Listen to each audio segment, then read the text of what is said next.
2026 சட்டமன்ற தேர்தலின் வெற்றிக்கு முன்னோட்டமாக ஈரோடு கிழக்கு இடைத்தேர்தல் முடிவுகள் அமையும். இந்து சமய அறநிலையத்துறை அமைச்சர் சேகர்பாபு நம்பிக்கை. இந்த ஈரோடு இடைத்தேர்தலை பொறுத்தளவில் யானை வரும் பின்னே மணி யோசை வரும் முன்னே என்பார்கள்.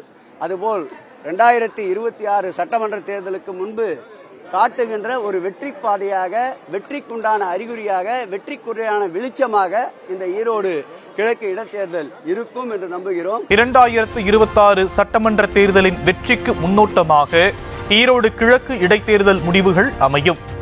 இந்து சமய அறநிலையத்துறை அமைச்சர் சேகர்பாபு நம்பிக்கை. இந்த ஈரோடு இடைத்தேர்தலை பொறுத்தளவில் யானை வரும் பின்னே மணி யோசை வரும் முன்னே என்பார்கள். அதுபோல் 2026 சட்டமன்ற தேர்தலுக்கு முன்பு காட்டுகின்ற ஒரு வெற்றி பாதையாக, வெற்றிக்குண்டான அறிகுறியாக, வெற்றிக்குறையான வெளிச்சமாக இந்த ஈரோடு கிழக்கு இடைத்தேர்தல் இருக்கும் என்று நம்புகிறோம்.